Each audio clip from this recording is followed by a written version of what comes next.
আজকে কথা বলবো বাংলাদেশের প্রেম বিষয়ক একটি সুন্দর কাব্যগ্রন্থ নিয়ে।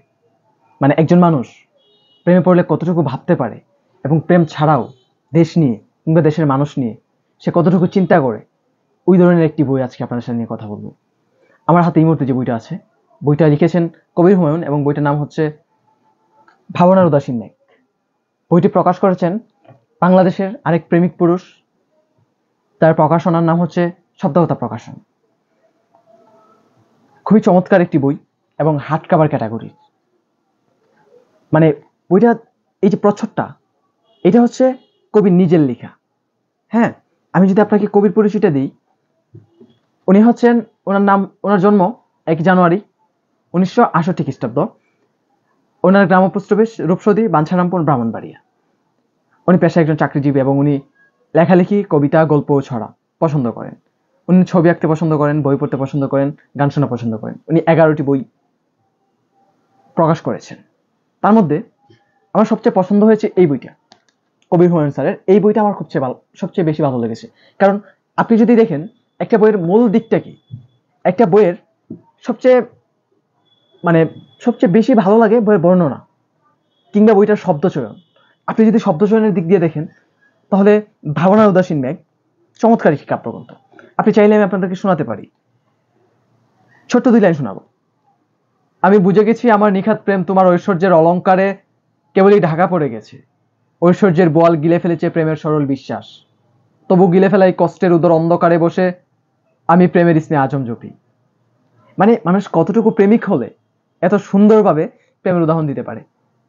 আমি জানি আমরা যখন কোনো প্রেম করি তখন আমরা চাই সবসময় আমাদের লেভেল থেকে হাই লেভেল, মানে উচ্চ লেভেলে একজন মানুষের প্রেমে পড়তে, এবং যখনই প্রেমে পড়ি সে আমাদেরকে পাত্তা দেয় না। ঠিক কবি এই কথাটাই এখানে উল্লেখ করেছেন কত সুন্দরভাবে।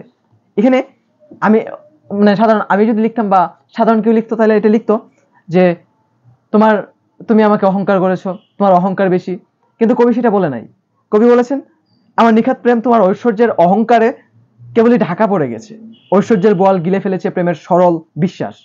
তবু গিলে ফেলা এই কষ্ট নিয়ে, কষ্টের উদার অন্ধকারে বসে আমি তোমার প্রেমের স্নেহ আজম জপি। যেন এই অন্ধকারটা দূরে সরে যায়, অন্ধকারটা দূরে সরে যায়। কোন এক নবী মাছের পেটে খতমে ইউনুস পড়েছিল উদ্ধার হওয়ার জন্য, আর কবি তার প্রেমিকার প্রেমে পড়ে স্নেহ আজম জপেছে। এবং শুধু তাই নয়, আপনি যদি দেখেন এই বইটার নাম দেখলে এবং প্রচ্ছদটা দেখলে আপনি বুঝবেন এটা শৈল্পিক একটি বই এবং চমৎকার। এই প্রচ্ছদটাই বোঝা যাইতেছে একজন মানুষ কতটুকু ভাবুক।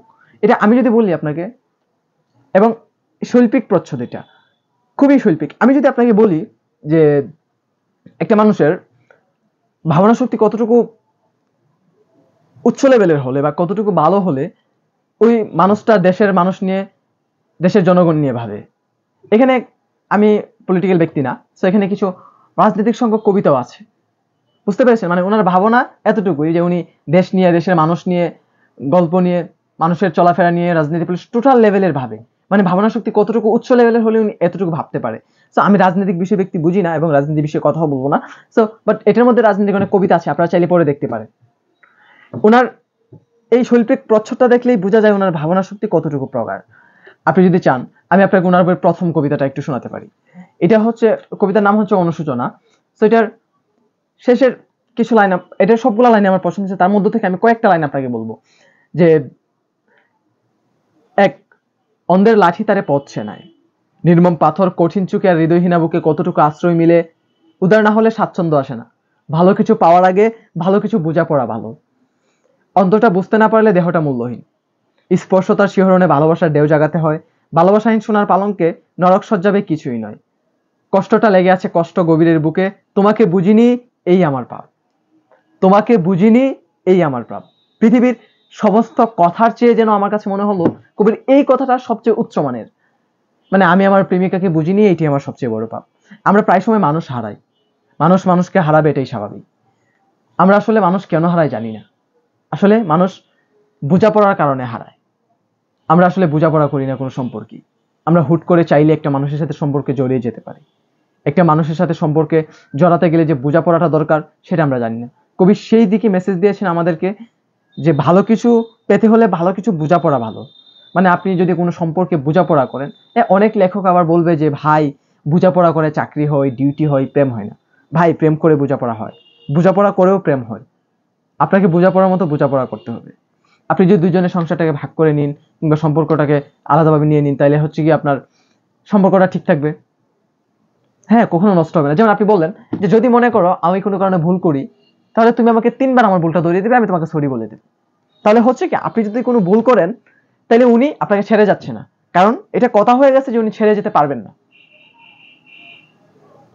আপনি জাস্ট চিন্তা করুন, মানে ওনার একটা কবিতায় গোটা প্রেমের ব্যাখ্যাটা নিয়ে আসছে। আমি আবার এই বইটার যদি আপনি শব্দচয়ন বা বাক্যাবলী দেখেন, ওটা হচ্ছে গভীর চিন্তাবোধ থেকে, এবং চিন্তাবোধ কাব্যগ্রন্থ, চিন্তাশীল কাব্যগ্রন্থ এবং সৃজনশীল কাব্যগ্রন্থ। বর্তমান সমাজে অনেক সস্তা বস্তা পয়সা বই পাবেন আপনি, হ্যাঁ, যেগুলো কবিতা কবিতা আপনি পড়তে পারেন আপনার মানে, কিন্তু আপনি ওই রকম উন্নত মানের শব্দ এবং শব্দের মান পাবেন না আপনি। তো আমি বলবো বস্তা পচা সস্তা বই না কিনে আমাদের এই শব্দকথা প্রকাশনের হাট কাভারের ভাবনার উদাসীন মেঘ বইটা পড়তে পারেন আপনারা। হ্যাঁ, অবশ্যই পড়তে পারেন, কারণ হচ্ছে বইটাতে এমন সব সংকেত, এমন সব ভাবনা, এমন সব চিন্তা, এমন সব ভালোবাসা, এমন সব প্রেম, এমন সব বিরহ, এমন সব রাজনীতি, এমন সব কবি, এমন সব অকবি, এমন সব দ্বন্দ্ব, এমন সব মানে অনেক কিছু আছে যেটা আমি বলতেও পারবো না। হয়তো আপনার চোখে আরো কিছু অ্যাড হতে পারে। আজকের রিভিউ এখানেই, আশা করি ভালো লাগবে। ধন্যবাদ সবাইকে।